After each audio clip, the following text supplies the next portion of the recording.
The first thing we talked about was the definition of momentum, followed by the change in momentum. Now we're going to talk about the conservation of momentum in one dimension. But before we get to that, we need to talk about open and closed systems. So let's go ahead and take a look.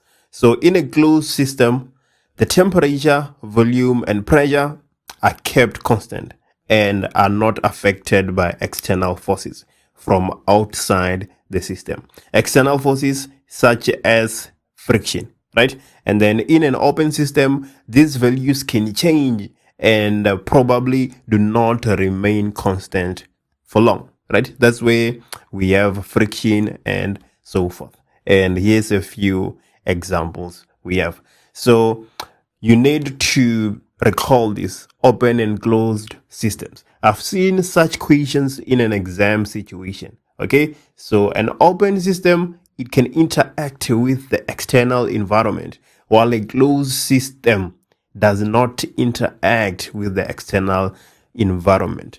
The net external force is equals to 0.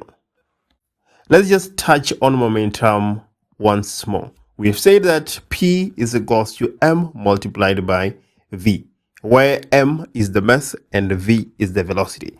And momentum is a vector quantity. Direction must be taken into account. We have said that before. And then the change in momentum is given by the mass multiplied by Vf minus Vi, of which you can multiply out and get momentum final minus momentum initial.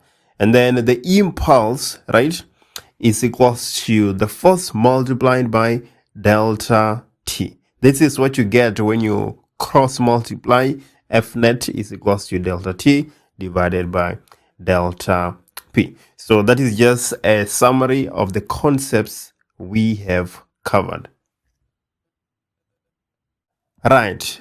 Let's go ahead and talk about the principle of conservation of linear momentum, what we are really interested in, right? The law of conservation of momentum. Okay, let's go ahead and take a look. The total linear momentum of an isolated system remains constant or is conserved.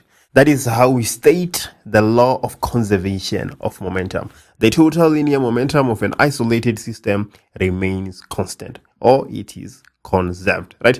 This is one of the definitions you're most likely to come across in the exam, okay? The law of conservation of momentum. Under the conservation of linear momentum, there's 3 possibilities or 3 scenarios you will likely come across in an exam situation. Let's look at this first scenario. Okay, so this is what you can come across. You can come across 2 separate objects moving towards each other. They collide, and after the collision, they bounce off each other and move away. Right? That is how a lot of collisions take place in our everyday life, right? 2 objects, they collide, and after the collision, they move in separate directions. So that is one of the possibilities you can come across. When that is the case, the momentum of the first object plus the momentum of the second object before the collision will be equals to the momentum of the first object plus the momentum of the second object after the collision.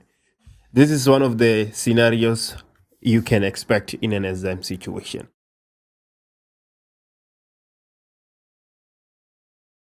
The mass on the blue trolley is 2 kgs, while the mass on the red trolley is 3 kgs. The initial velocity, 2 meters per second, is for the red trolley, while minus 2 meters per second is for the blue trolley, right?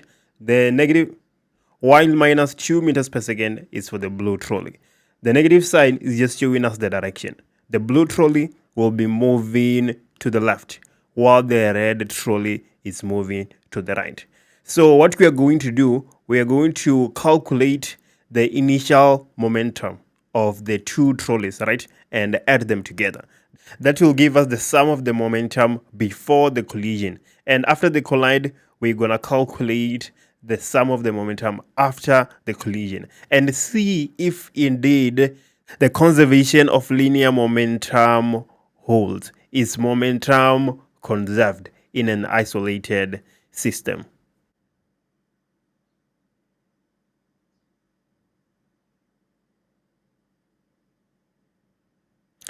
There we go. We have the velocities before the collision and the velocities after the collision. We are proposing that the sum of the momentum before the collision is equals to the sum of the momentum after the collision. This is the conservation of linear momentum. So we have two cuts that are separate from each other. They're not moving as a unit.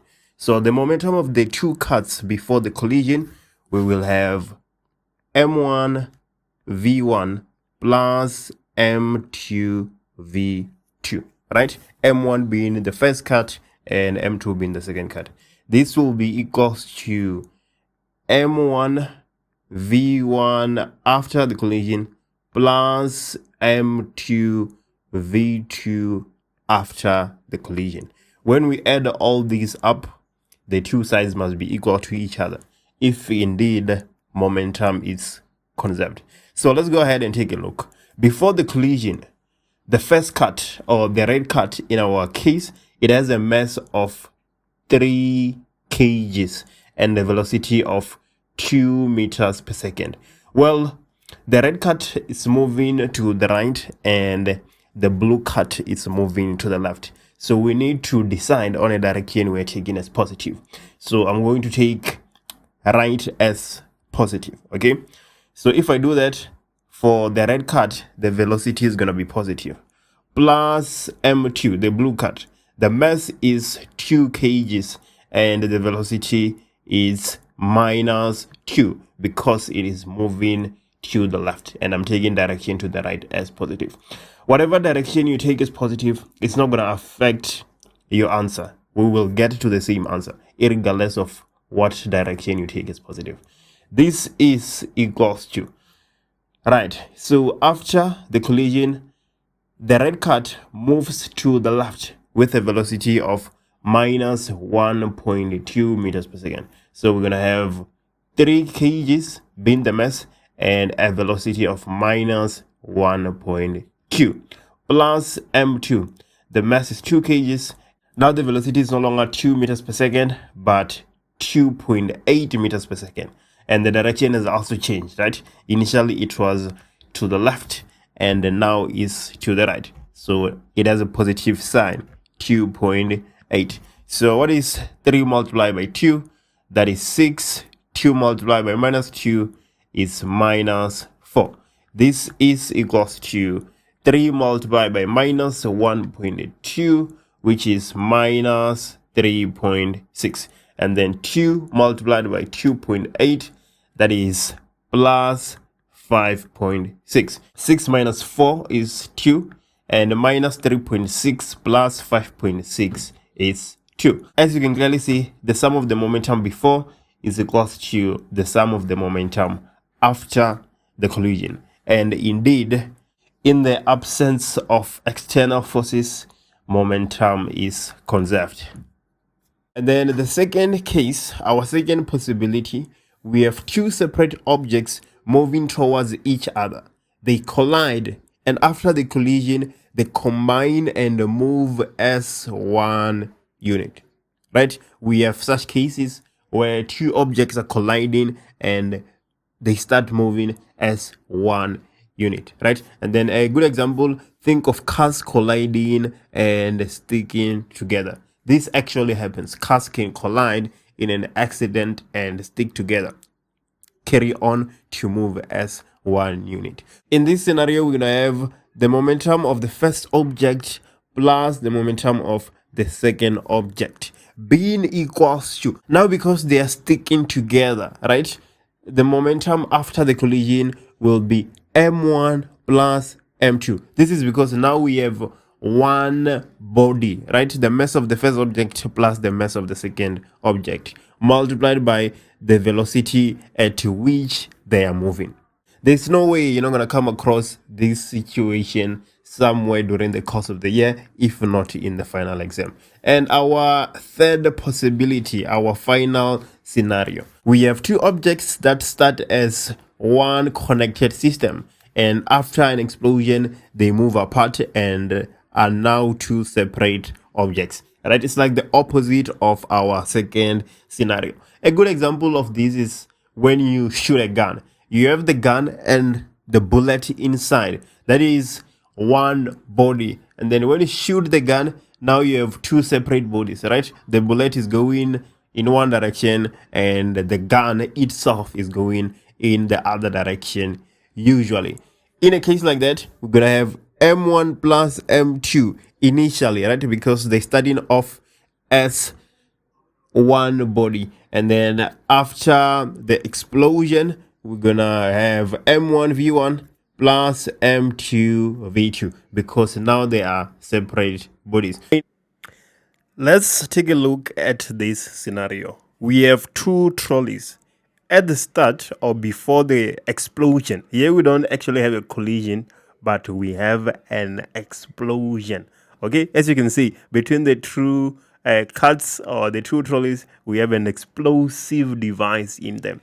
So, okay, the red trolley, it has a mass of 3 kgs, while the blue trolley has a mass of 2 kgs. They're going to be moving together. They're coupled together. They're going to be moving with an initial velocity of minus 3 meters per second. You can see that they have the same initial velocity. The minus sign is just for the direction. So they're going to be moving to the left. And somewhere after some time as they're moving, the explosive is gonna explode, right?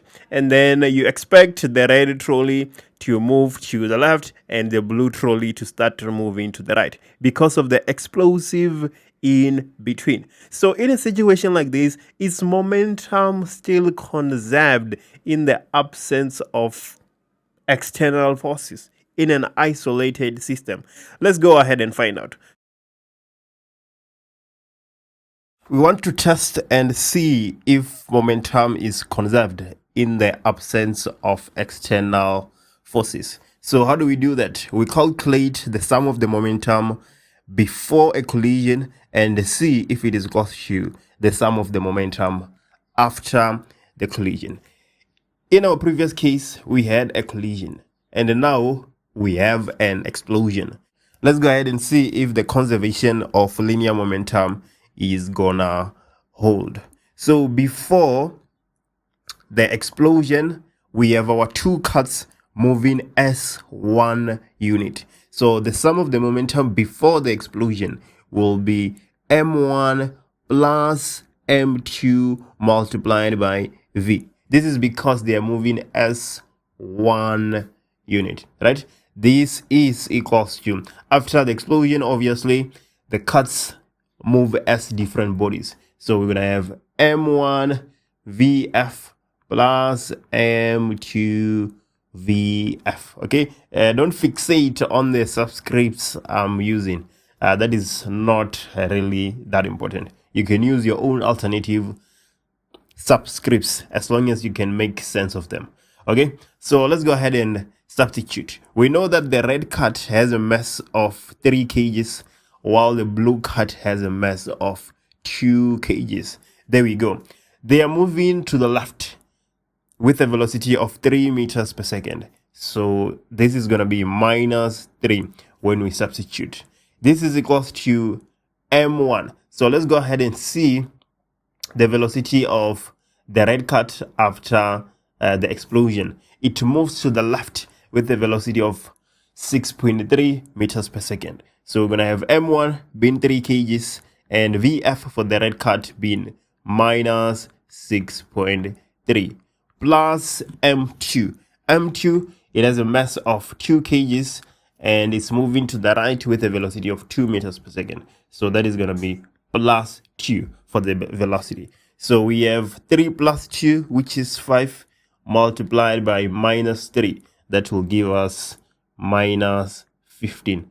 This is equals to 3 multiplied by minus 6.3. We're going to have minus 18.9 plus 2 multiplied by 2, which is just going to give us plus 4. Okay, so as you can see, on the left hand side, we're going to have minus 15, while on the right hand side, we have minus 18.9 plus 4. This will give us minus 14.9, right? But we know fully well that minus 15 is approximately or very close to minus 14.9. We are only getting 14.9 here because of the rounding off that we used on the final velocity of the red cut. So there we go. As you can clearly see, momentum is conserved.